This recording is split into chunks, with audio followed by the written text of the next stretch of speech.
Hello, ladies and gentlemen. I am honored to have the opportunity to share some knowledge of two interesting topics with you. Today, I'm going to talk about assessment and testing in education. Well, I have divided my presentation into three parts.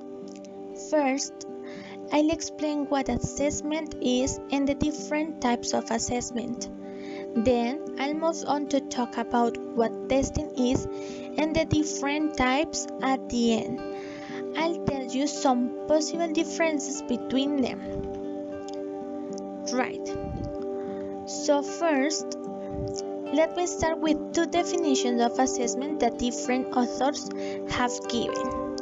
The first definition is given by some scholar, Delclos, Burns, Bransford, and Hasselbrink, 1992. They said assessment is defined as a process for documenting in measurable terms the knowledge, skills, attitudes, and beliefs of the learner.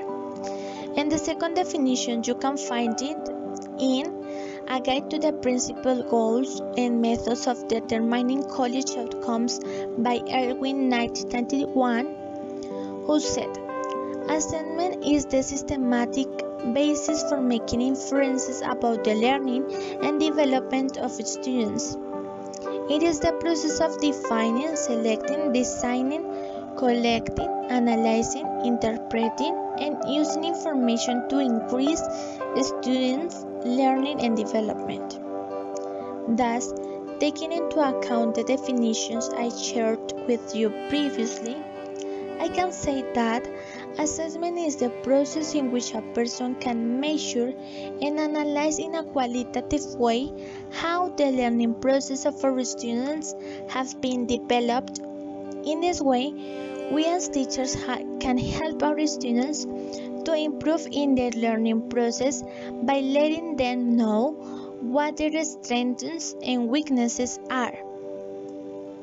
So, from now on, I'm going to mention some of the types of assessment, namely high-stakes assessments, common assessments, interim assessment, placement assessment, standardized assessment, etc. However, I'm going just to give you a brief explanation of the two most known types of assessment. They are the formative and the summative assessment. In few words, Paul Black explains us what is the main role of each one with a metaphor. He said, when the cook tastes the soup, that's formative assessment. When the customer tastes the soup, that's summative assessment. It means that formative assessment refers to the self-assessment we have with ourselves, and the summative assessment is the assessment we receive from another person. As far as I'm concerned, these two types of assessments are the most used in classes because as teachers we should make students reflect of their own learning process and receive some comments about their learning. Just to repeat what I said earlier, to let the student know what strengths and weaknesses they have. Well, moving on to the next topic, that is testing, I'm going to follow the same structure. So, first of all, I'm going to give you two definitions of what testing is in the educational context. Hughes, 2003, stated that a test is a tool to measure languages proficiency of a student, and Brown 2004 said that a test is a method of measuring a person's ability, knowledge, or performance in a given domain. In my eyes, I can say that testing is a tool which helps teachers to evaluate students' information in order to know where the students are, based on the progress of the classroom objectives and in order to review the topics they have studied through the time. Even though testing could be a great tool for teachers to evaluate the knowledge acquired by students. The test causes horror to the person who is going to take the exam and make feel unsure. According to Richard Frost from the British Council, he said that testing doesn't work because the students are worried for passing the exam than for learning and improving in the subject. However, he says that testing can help teachers to decide if their teaching process has been effective or not, and they can keep in mind what topics should be reviewed. In addition, Frost recommends for making testing more productive to avoid tests, the ones that intimidate the students. Also, he recommends to help students to review some topics. Let the students know what topics are going to appear in the exam, and some more. Okay, so what's next?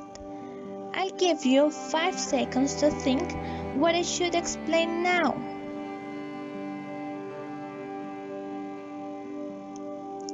Okay, you're probably thinking that I'm going to explain what types of tests are, and you're right. I'm going to mention the 4 most common testing teachers do to their students.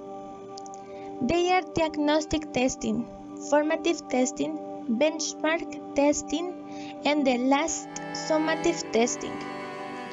Diagnostic testing consists on, as its name says, diagnose the students in order to know what the students know and doesn't know. This type of testing is commonly applied in schools or universities when admissions start. The second is formative testing, which is used to give the opportunity to students to demonstrate that they have understood the material. The third is benchmark testing, that is used to check whether the students have mastered a unit of content.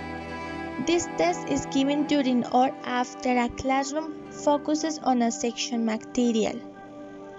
And finally, the fourth is summative test, which is used as a checkpoint at the end of the year to know how much content the students have learned through the year. From my short experience, I just knew and be conscious of the existence of the diagnostic testing. Finally, to sum up, the differences that assessment and testing have are that testing is a tool to evaluate students with a score, and it helps us to evaluate what the students know, remember, or sadly what they copied, instead of what assessment. That assessment has more qualitative characteristics. Assessment is more related to make reflections between the teachers and their students. That's all. Thank you so much for listening to me.